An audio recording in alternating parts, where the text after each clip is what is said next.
Hello, students. I want to talk to you about this book. It's called A Monster Calls by Patrick Ness. Now, the version we have in class is pretty big.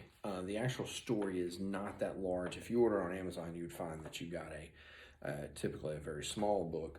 This one has a lot of illustrations, and then it has explanations on the movie. And you've probably, you might have seen the movie, or you might have seen commercials on the movie. A Monster Calls is about a kid named Connor.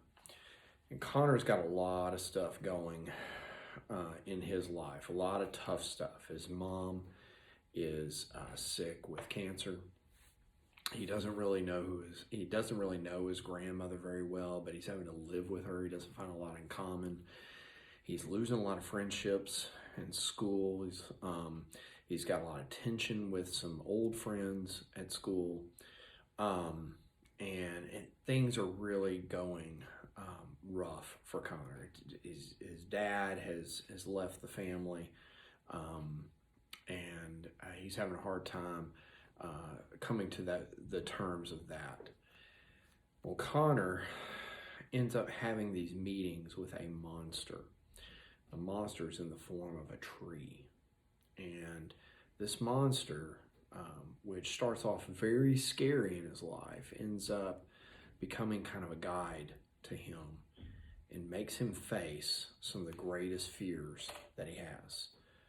So, highly suggest the book. It was a really good book. It was easy, quick read. I think I read it in 4 days, and that was just, picking it up and reading it a little bit here and there. Highly suggest it. Now, this is what I want you to do. And this is kind of inspired by the book. I want you to take your notebook and I want you to open it up to a brand new page. And I want you to write 4 minutes on the following item, the following idea. What is it that most scares you? Or what is the biggest fear you've ever had to face? How did you face it? How did you overcome it? Okay? So what is it that most scares you? What is the biggest fear you've had to face? Okay, describe it, and then talk about what you did in order to overcome it. Or maybe you haven't overcome it. Maybe you're dealing with it right now.